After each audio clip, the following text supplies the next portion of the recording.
Brother Biju of Mary immaculate രചിച്ച സന്യാസത്തിൻ്റെ സൗന്ദര്യം ദൈവ കൃപയുടെ നിറവിൽ പാകപ്പെടുത്തിയ ഒരു ഗ്രന്ഥമാണ്. സന്യാസത്തിൻ്റെ സൗന്ദര്യം, ആ സൗന്ദര്യം അതിൻ്റെ വ്യത്യസ്തമായ തലങ്ങളും പ്രകാരങ്ങളുമെല്ലാം ഉൾക്കൊള്ളിച്ച് മനോഹരമായിട്ടാണ് ബ്രദർ ബിജു പരിശുദ്ധാത്മാവിനാൽ പ്രേരിതനായിട്ടൊരു രചിച്ചിരിക്കുന്നത്. ഈ ലോകത്തിൻ്റെ തലത്തിൽ നിന്നുള്ള ഒരു ഉയർച്ചയിൽ, അതായത് വരാനിരിക്കുന്ന മഹത്വത്തിൻ്റെ പശ്ചാത്തലത്തിൽ മാത്രമേ സന്യാസത്തെക്കുറിച്ച് ചിന്തിക്കാൻ പറ്റുള്ളൂ, അല്ലെങ്കിൽ സമർപ്പിത ജീവിതത്തെക്കുറിച്ച് ചിന്തിക്കാനായിട്ട് സാധിക്കും. സന്യാസവും സമർപ്പണവുമെല്ലാം ഈ ലോകത്തിൻ്റെ തലത്തിൽ നിന്നുകൊണ്ട് മാത്രമല്ല, അതിനെ വരാനിരിക്കുന്ന മഹത്വത്തിൻ്റെ പശ്ചാത്തലത്തിൽ കാണാനുള്ള ഒരു കാഴ്ചയാണ് ഈ ഗ്രന്ഥത്തിലൂടെ നമ്മൾ അനാവരണം ചെയ്തിരിക്കുന്നത്. എന്താണ് സന്യാസം, സമർപ്പിത ജീവിതം, അതിൻ്റെ മഹത്വം എന്താണ്, അതിൻ്റെ മനോഹാരിത എന്താണ്?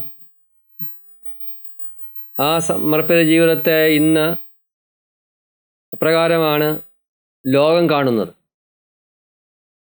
ലോകത്തിൻ്റെ വിമർശനങ്ങളെ എപ്രകാരമാണ് സ്വീകരിക്കേണ്ടത്? എന്താണ് സന്യാസ ജീവിതക്രമത്തിൽ വന്നിട്ടുള്ള കുറവുകളെ പരിഹരിക്കാനുള്ള മാർഗങ്ങൾ എന്താണ്? ഇങ്ങനെ എല്ലാമുള്ള വളരെ സമ്പന്നമായ ഒരു ദൈവാരൂപിയാൽ രൂപപ്പെട്ട ഈ ഗ്രന്ഥം സഭയ്ക്ക് വലിയൊരു അനുഗ്രഹമാണ്. അത് സന്യസ്തർക്ക്, സമർപ്പിത ജീവിതം നയിക്കുന്നവർക്ക് പ്രത്യേകമായിട്ട് ഒരു ഉണർവ് നൽകുന്നതുമാണ്. ഈ പുസ്തകം രചിച്ച ബ്രദർ ബിജു ഓഫ് മേരി ഇമ്മാക്കുലേറ്റിനെ പ്രത്യേകം അനുമോദിക്കുകയും ദൈവത്തിൻ്റെ പരിശുദ്ധാത്മാവ് അദ്ദേഹത്തിൻ്റെ തൂലികയിലൂടെ പ്രകാരം ഒരു രചനയ്ക്ക് കാരണമൊരുക്കിയ ദൈവകൃപയ്ക്ക് നന്ദി പറയുകയും ചെയ്തു. ഈ പുസ്തകത്തിന് നല്ല സ്വീകാര്യത ലഭിക്കട്ടെ. വരാനിരിക്കുന്ന ലോകത്തിൻ്റെ പശ്ചാത്തലത്തിൽ ഈ ലോകത്തെ ദൈവത്തിലേക്ക് രൂപപ്പെടുത്താൻ ഇടയാകുന്ന വിധത്തിൽ സന്യാസ സമർപ്പിത ജീവിതത്തിൻ്റെ വിവിധ തലങ്ങളെ അനാവരണം ചെയ്യുന്ന ഈ ഗ്രന്ഥം തീർച്ചയായിട്ടും വിശ്വാസ സമൂഹത്തിന്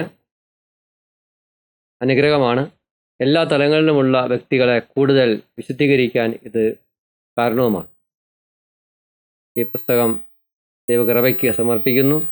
ഒരിക്കൽ കൂടി ഇതിൻ്റെ പിന്നിൽ പ്രവർത്തിച്ച എല്ലാവരെയും, പ്രത്യേകമായിട്ട് ബ്രദർ ബിജുവിനെയും കൂട്ടുകാരെയും എല്ലാം അനുമോദിക്കുന്നു, കുടുംബാംഗങ്ങളെ അനുമോദിക്കുന്നു.